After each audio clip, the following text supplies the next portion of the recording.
Сәлеметсіздер ме, мен сүйікті көрермендерім, оқырмандарым. Бүгін сіздерге үй жағдайында автоматты тонометрмен қан қысымын өлшеуді үйрететін боламын.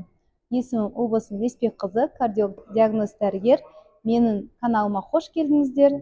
Тіркелуді ұмытпаңыздар, лайк басып, комментарийға сұрақтарыңыз қойсаңыздар болады. Қан қысымын өлшейтін аппаратты тонометр деп атаймыз.